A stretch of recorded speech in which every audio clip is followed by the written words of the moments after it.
पुरी श्रीमंदिर संपर्कित प्राचीन मठ मंदिर संरक्षण और सुरक्षा संपर्कित आलोचना चक्र शंकरानंद मठ बचाओ अभियान आरंभ होइछि।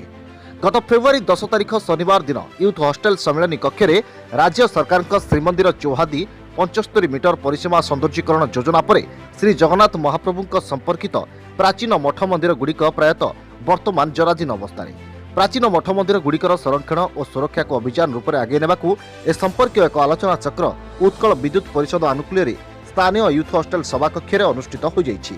पुरी सहर वरिष्ठ नागरिक गवेषक संगठक और संस्कृति प्रेमी को नहीं यह आलोचना चक्र अनुष्ठित होता। सभार सभापतित्व करथिले मुक्तिमंडप पंडित सभार उपाध्यक्ष तथा वरिष्ठ आईनजीवी उमाबल महापात्र। स्वागत संभाषण और मंच संचालन करथिले परिषदर अध्यक्ष मनोज रथ, विशिष्ट गवेषक डॉक्टर सुरेंद्र मिश्र, डॉक्टर भास्कर मिश्र देवीनंद प्रारंभित अभिभाषण प्रदान करी प्राचीन शंकरानंद मठर ऐतिह्य और परंपरा संबंध में विशेष भाव में आलोचना करथिले। अन्यतम वक्ता श्रीमंदिर परिचालना समिति सदस्य रामचंद्र दास महापात्र, पूर्वतन नगरपाल गौरहरि प्रधान, समाजसेवी चक्रधर महापात्र, समाजसेवी लाला अनंत कुमार सिंह, नारायण चंद्र सिन्हा, जटाधारी मिश्र, प्रफुल्ल सामतराय, पुरी परिषदर अध्यक्ष जगन्नाथ बस्तिया निज निज वक्तव्य में प्राचीन मठगुड़िकर दुर्दिन संपृक्त मठर महंत देवतर विभाग उदासीनता और सरकार अणदेखा जोगुई कहते। आगामी दिन में एक प्रतिनिधि मंडल विभिन्न अधिकारी को भेटी शंकरानंद मठ और अन्य मठगुड़िकर संरक्षण और पुनरुद्धार दाबी उपस्थापन करिबो बोली निष्पत्ति निया। परिषदर विजय कृष्ण वर्मा धन्यवाद अर्पण करथिले। पंडित कमलाकांत आचार्य, श्याम सुंदर महापात्र, बिरंची नारायण मिश्र कार्यक्रम को परिचालना करथिले। श्री पुष्टर महापात्र, श्री अनाम साहू, श्री कैलाश टिकायत राय, श्री हेक्टर मिश्र, श्री वासुदेव साहू, श्री नरेंद्र महाती, श्री विभूति त्रिपाठी,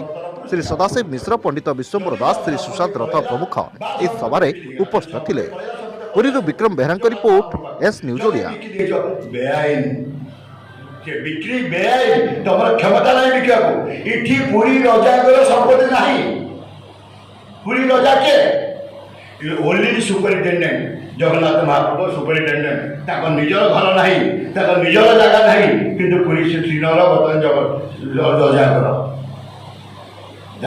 संपत्ति यहाँ रजा संपत्ति नुहे ये संपत्ति से पाइले आज सुपरिटेडेंट जगन्नाथ टेम्पल तब से रखते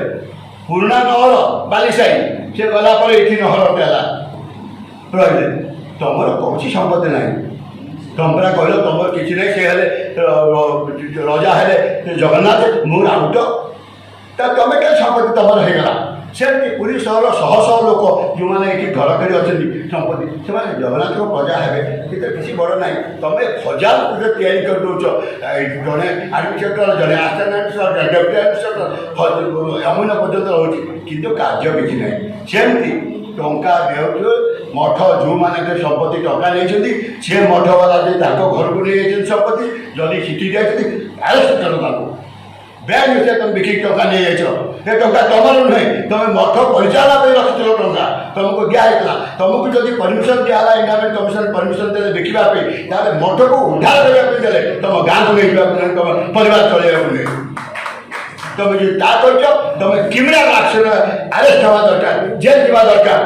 एवं से पैसा उद्धार है तुम संपत्ति बिक्री कर निलाम कर से संपत्ति टंका आसी मठे जमा हवा दरकार ताहले मठ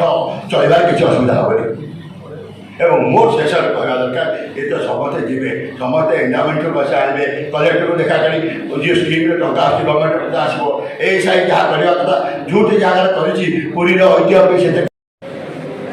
जय जगन्नाथ। उत्कल विद्युत परिषद तरफ आज पुरी एवं भुवनेश्वर किसी बुद्धिजीवी गवेषक प्रमुख नागरिक मानक आम निमंत्रण करूँ जे 75 मीटर सौंदर्यकरण पर पुरी सहर में जगन्नाथ महाप्रभु संपर्कित जो मठगुड़िक पुराणा मठगुड़िक अच्छी जार बयस कहार 600 वर्ष 800 वर्ष 1000 वर्ष 2000 वर्ष सेगुड़िक किपर सुरक्षित रही से विषय गोटे चर्चा आलोचना करने विभिन्न मत सब आम ग्रहण कलु विभिन्न वक्ता मान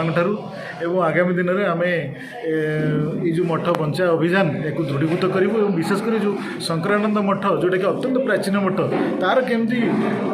तुरंत सुरक्षा हम और जबरदखल मुक्त हम से गोटे